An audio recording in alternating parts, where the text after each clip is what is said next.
কবি অরিত্র রায়চৌধুরী, নিবাস দমদম পার্ক, কলকাতা। বর্তমানে ডিএনডে হোমিওপ্যাথি মেডিকেল কলেজ এবং হসপিটালে অন্তিম বর্ষের মেডিকেল পাঠরত ছাত্র।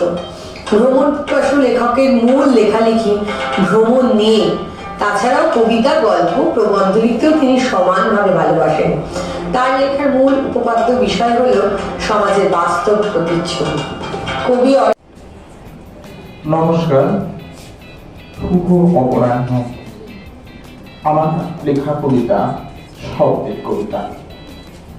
কয়েকবার বাঁধ ভাঙার শব্দ পেয়েছে, হয়নি শাটার তুলে বন্দি করা সেদিন। বক বক করে ভাব ফোটার আওয়াজ শুনে ডায়েরির কোণে লেখাও হয়নি। পরিযায়ী খিদের শব্দ, পায়ের উপর, না না, ওগুলো নিয়ে আর সিম্প্যাথি নেই। আচ্ছা, মৃত্যুর শব্দ ঠিক কতটা জোরে? আর তো বোমানি শুনবো কি রেড লাইটে?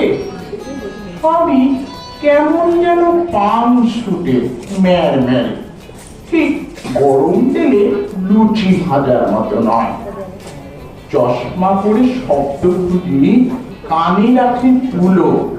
রোদে পড়ার শব্দ যদি শুনতে পেতে, ডিপ্রেশনের শব্দ কেমন যদি জানতে, বৃষ্টির দিনে জল পড়ার শব্দ কেমন হয়?